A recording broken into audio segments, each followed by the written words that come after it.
রাজকুমার তাহলে বাংলাদেশের সমস্ত হলে মুক্তি পাচ্ছে না। তো এটা কি সঠিক সিদ্ধান্ত, না এর পেছনে অ্যাকচুয়াল কারণ কি, বা এটার প্রোজ এটার কনস কি কি রয়েছে, এই সমস্ত কিছু নিয়ে কিন্তু এই ভিডিওর মধ্যে আমি কথা বলবো। সো ভালো গাইজ, আমি Deep and welcome back to my channel. So এখন আমি এই ভিডিওর মধ্যে কথা বলবো রাজকুমার যে প্রজেক্টটা আসছে শাকিব ভাইয়ের আপকামিং প্রজেক্ট, সেই প্রজেক্টটা নাকি খবর আসছে যে এটা বাংলাদেশের সমস্ত হলে মুক্তি পাচ্ছে না। মানে যে সমস্ত জায়গায় হলের কোয়ালিটি খারাপ, যে সমস্ত জায়গায় সাউন্ড সিস্টেম ভালো নয়, যে সমস্ত জায়গাতে মানে খুব খারাপ এবং নিম্নমানের হল কোয়ালিটি আছে, অডিয়েন্স মানে অডিয়েন্স যে টাকা দিয়ে দেখবে সেই লেভেলের ফিলটা পাবে না, সেই সমস্ত জায়গায় নাকি এই প্রজেক্টটা চালানো হবে না, বা দেওয়া হবে না, বা শো দেওয়া হবে না। একমাত্র সেই সমস্ত জায়গাতে শো দেওয়া হবে যেখানকার সাউন্ড সিস্টেম ভালো, যেখানকার ভিডিও কোয়ালিটি ভালো, যেখানকার হলের কন্ডিশন খুব ভালো, এবং সেই সমস্ত জায়গাতে নাকি শুধুমাত্র রাজকুমারকে দেখানো হবে বা শো দেওয়া হবে। এবারে রাজকুমারের নাকি টার্গেট মিডল ইস্টের যে সমস্ত কান্ট্রি আছে, এবং বিশেষ করে বাঙালি অডিয়েন্স হচ্ছে আমাদের, মানে বেসিক্যালি বাংলাদেশের বাইরে যে সমস্ত দেশ আছে যেখানে বাঙালিরা মোটামুটি বসবাস করে, মানে প্রবাসী বাঙালি আমরা যাকে অ্যাকচুয়ালি বলি, সেই সমস্ত দেশের বাঙালিদের হচ্ছে টার্গেট করছে এই রাজকুমার। তো এটার প্রথম একটা সিদ্ধান্ত হচ্ছে প্রচণ্ড একটা ভালো একটা সিদ্ধান্ত একদিক থেকে, সেটা হচ্ছে যে সত্যি তো যারা অডিয়েন্স, যারা টাকা দিচ্ছে, তারা খারাপ জায়গায় খারাপ হল কন্ডিশনের প্রজেক্টগুলোকে দেখবে কেন? তারা পয়সা দিচ্ছে, ভালো কোয়ালিটির ভালো হল কন্ডিশন সেখানে বসে তারা অ্যাকচুয়ালি দেখবে। যেমনটা আমরা দেখি মাল্টিপ্লেক্স চেনে, এবং আমাদের এখানে এখনো অনেক অনেক সিঙ্গেল স্ক্রিন আছে যেগুলো সিনেমা হলের কন্ডিশন কিন্তু এখন তারা খুব ভালো মেনটেন করে রেখেছে। আবার এমন এমন কিছু কিছু সিঙ্গেল স্ক্রিন আছে যেগুলোতে দেখে জাস্ট মনে হয় যে এখানে কেন আমি দেখতে এলাম।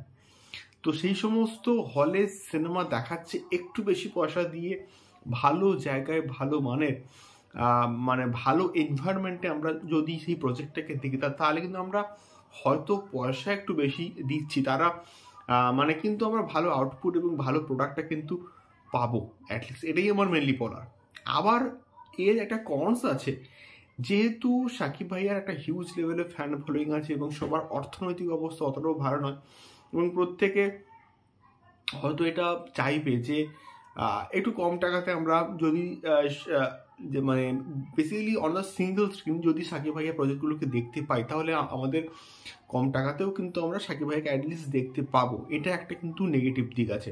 এবং প্রিয়তমার ক্ষেত্রেও এমনটাই মানে আপডেট এসেছিল মাঝখানে, যে এত লোকজনের ভিড় হয়েছিল যে সিনেমা হলের মাঝখানে বসে বসে কিন্তু নাকি অনেকে দেখেছে, মানে মাটিতে বসে, এমনটাও কিন্তু আপডেট এসেছিল মাঝখানে। তো এই হচ্ছে বিষয়পত্র। মানে অনেকে চাইবে যে একটু কম টাকায় দেখি, এবং যাদের অর্থনৈতিক অবস্থা অতটাও ভালো নয় তারা অ্যাটলিস্ট চাইবে যে আমরা অ্যাটলিস্ট তো দেখি এই প্রজেক্টটা।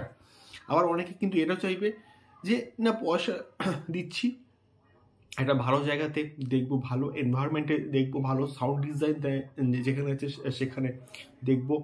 এটা কিন্তু একটা দিক অবশ্যই মানে মানে ভেবে দেখার মতো দিক কিন্তু রয়েছে এই প্রজেক্টটাকে নিয়ে।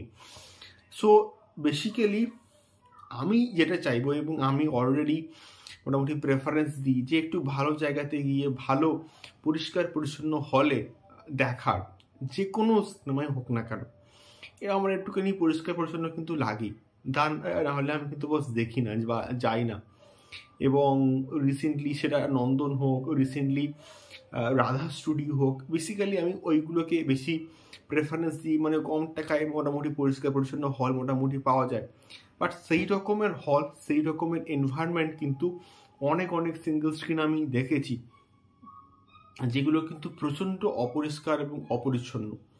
সেগুলোর মানে স্ক্রিনের কোয়ালিটি বলি, সেগুলোর মানে সাউন্ড ডিজাইন বলি, সেগুলো অতটাও কিন্তু খুব ভালো না, বা স্ক্রিনটা অনেক ছোট, এমনটাও কিন্তু দেখেছি বা ঘটেছে আমার সঙ্গে। সো এটাই মেনলি বলার ছিল। এবং এই যে রাজকুমারের টার্গেট, যে মিডল ইস্টের যে দেশগুলো আছে সেইগুলোতে আমাদের ইন্ডিয়াতেও কিন্তু প্রিয়তমা চলেছে। এই মানে ইন্ডিয়াতেও কিন্তু আমাদের হচ্ছে আফরান নিশোর হচ্ছে আমাদের কি বলে হচ্ছে রিসেন্টলি রিলিজ সুরঙ্গও কিন্তু মোটামুটি ভালো চলেছে। সো এখানেও কিন্তু ওপার বাংলার অডিয়েন্স আছে যারা এই এই সমস্ত প্রজেক্টগুলোকে কিন্তু দেখে। এবং এছাড়াও শুধুমাত্র ইন্ডিয়া নয়, আরও অনেক বাইরের যে দেশ, সেখানেও কিন্তু শাকিব খানের একটা হিউজ লেভেলে কিন্তু ফ্যান ফলোয়িং রয়েছে, যারা এই সমস্ত প্রজেক্টগুলোকে কিন্তু দেখে। এবং ওইখানের হলের কন্ডিশন নিশ্চয়ই ভালো এবং সাউন্ড ডিজাইনিং কোয়ালিটি।